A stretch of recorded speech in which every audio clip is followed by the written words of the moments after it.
Assalamualaikum warahmatullahi wabarakatuh. Perkenalkan, nama saya Asria Syifa.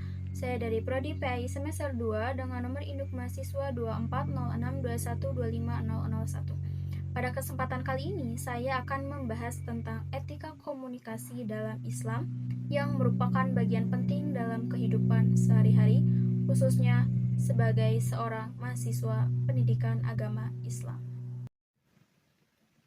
Etika adalah aturan yang menentukan baik dan buruknya suatu perilaku. Dalam Islam, etika bersumber dari Al-Quran dan hadis. Jadi, komunikasi kita harus mengikuti nilai-nilai tersebut.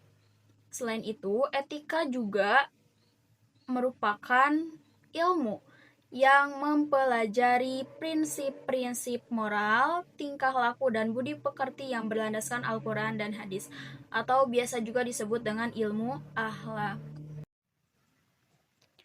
Sedangkan komunikasi adalah proses menyampaikan pesan, baik secara lisan, tulisan, maupun isyarat.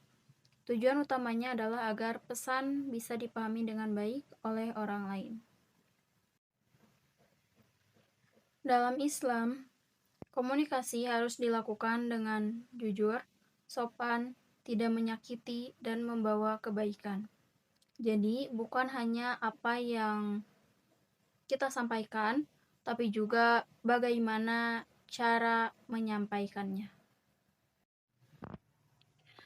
Dalam Al-Quran, Allah berfirman dalam surat Al-Ahzab ayat 70 yang berbunyi, A'udzubillahi minasyaitonirrajim. Bismillahirrahmanirrahim.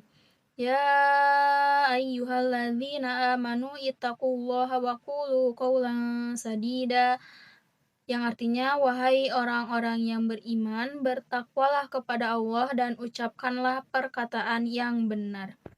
Qawlan sadida, perkataan yang benar. Ayat ini menegaskan bahwa dalam berkomunikasi, kita harus selalu berkata jujur dan benar, karena setiap ucapan akan dipertanggungjawabkan di hadapan Allah Subhanahu wa Ta'ala.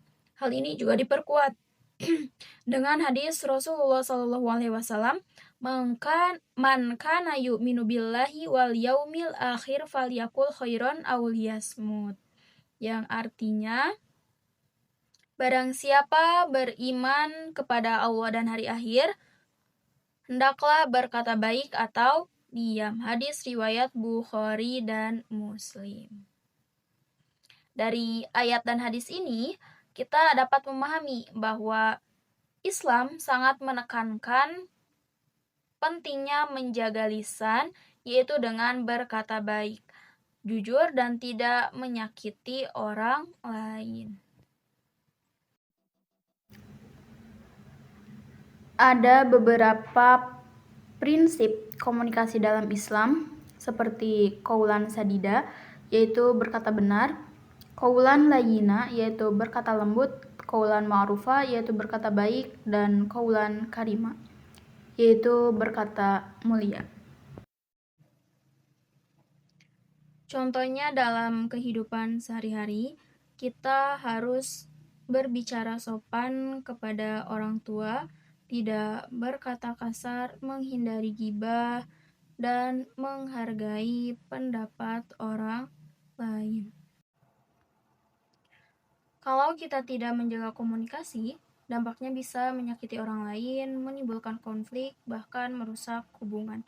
Dan Islam juga bisa menjadi dosa karena kita tidak beretika dalam berkomunikasi. Dan sebaliknya, kalau kita menjaga etika komunikasi, hubungan bisa jadi lebih harmonis, kita dihargai orang lain, dan tentunya mendapat pahala. Jadi, etika komunikasi itu sangat penting dan harus kita terapkan dalam kehidupan sehari-hari dan setiap hari. Apalagi sebagai mahasiswa, kita sudah seharusnya bisa menjadi contoh yang baik dalam beretika komunikasi. Sekian yang dapat saya sampaikan. Mohon maaf bila cara saya menyampaikan kurang jelas, kurang pahami, dan kurang dimengerti. Mohon untuk teman-teman memaklumi karena saya masih dalam tahap proses belajar dan memperbaiki diri. Wassalamualaikum warahmatullahi wabarakatuh.